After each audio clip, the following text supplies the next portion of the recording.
Hello students. Our topic for discussion today is the United Nations Security Council.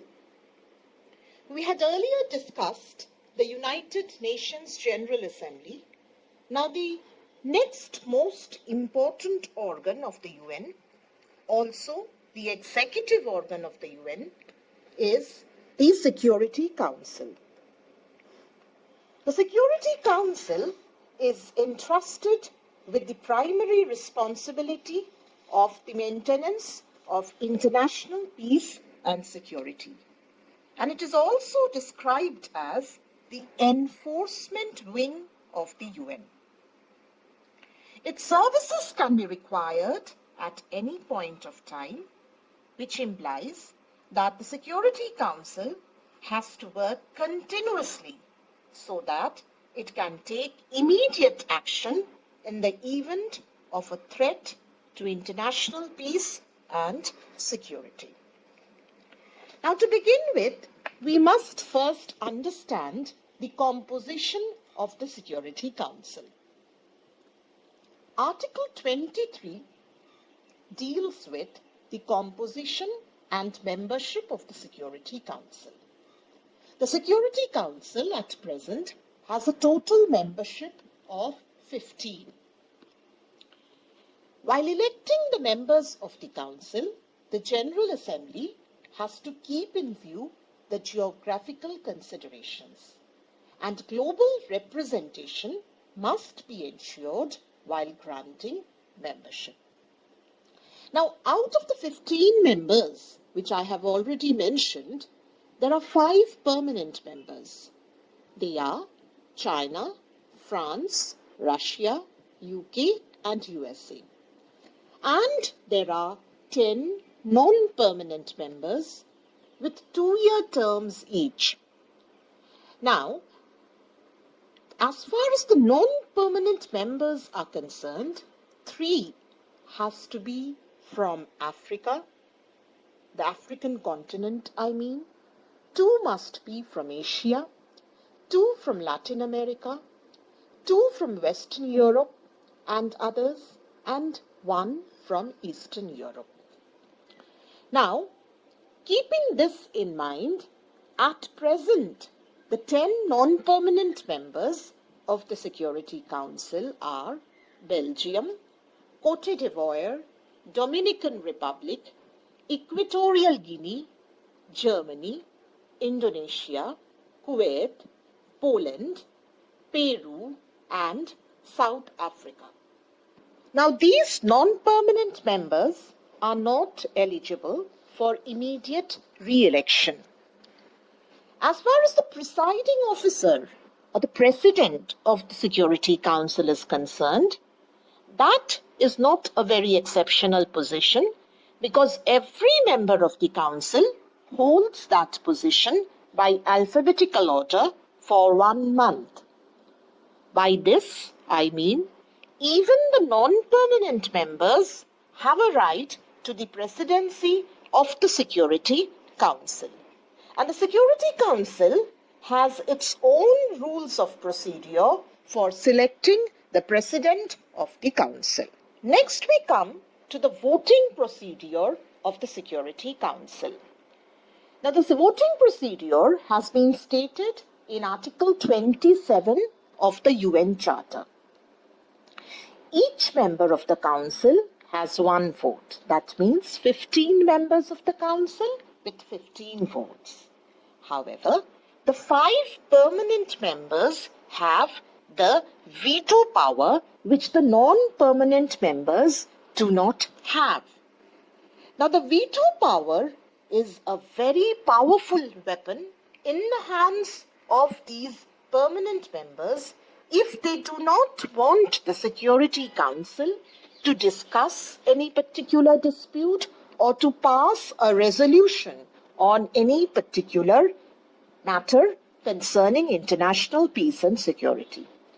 A party to any dispute has to abstain from voting. By this I mean, suppose a country A is a party to a dispute which threatens international peace, and that country A is also a member of the UN Security Council, in that case, when that particular issue comes up for discussion in the Security Council, the nation concerned has to abstain from voting. Abstention from voting is, however, not considered a veto. Now, as far as procedural matters are concerned, the decisions of the Council can just be taken by an affirmative vote of a total of 9 members, which may or may not include all the 5 permanent members. However, when it comes to matters of substantial issues, in that case, the decisions have to have an affirmative vote of all the 5 permanent members. This is called the rule of great powers unanimity. In case any permanent member exercises a veto on such an issue, the matter would immediately stand rejected. Now, next we come to the powers and functions of the Security Council. As earlier stated, the Security Council is primarily responsible for the maintenance of international peace and security. It's in fact the guardian-in-chief of world peace and security. The specific powers given to the Council are laid down in chapters 6, 7, 8, and 12 of the UN Charter.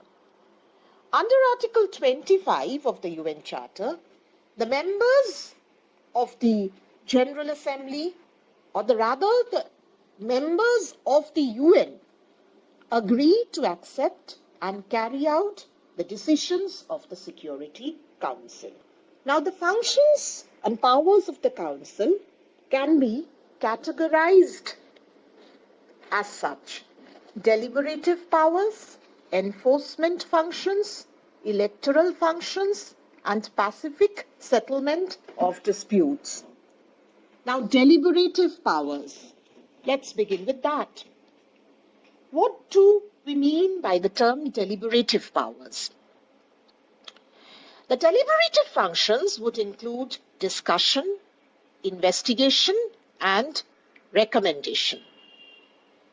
The Council can discuss, investigate, and make recommendations on any matter which the Council members may regard as matters pertaining to international peace and security, and may also recommend appropriate procedure to settle such disputes. The Security Council can also formulate plans to regulate armaments for this purpose and also supervise the workings of various other organs of the United Nations. Now, as I had mentioned earlier, the Security Council is the enforcement agency of the UN. Now, while enforcing its decisions, it would not resort to the use of armed forces right at the beginning. Generally, it begins with interrupting relations, imposing sanctions, and such other methods. However, if such measures fail, in that case, the Security Council can take armed action by air, land, or sea as may be deemed necessary for the maintenance of international peace and security. The third most important set of functions are the electoral functions. Now, electoral functions of the Security Council implies its powers to recommend the admission of new members in UN itself. In case of many countries, the Security Council initially refused to admit them as members of the UN, and it took a lot of time before many nations could be admitted. The Security Council also participates in the appointment of the Secretary General of the UN. It can recommend to the General Assembly for suspending any member of the UN for persistently violating the Charter, and it also participates in the elections of the judges of the International Court of Justice. Coming to the fourth category, that is the pacific settlement of disputes, any non-member of the UN can bring to the attention of the Security Council any particular dispute. In that case, the Security Council may investigate such a dispute and determine whether action needs to be taken, whether the dispute is likely to endanger the maintenance of international peace and security. And in such cases, the non-member states are also required to accept the obligation of the pacific settlement provided in the Charter of the UN.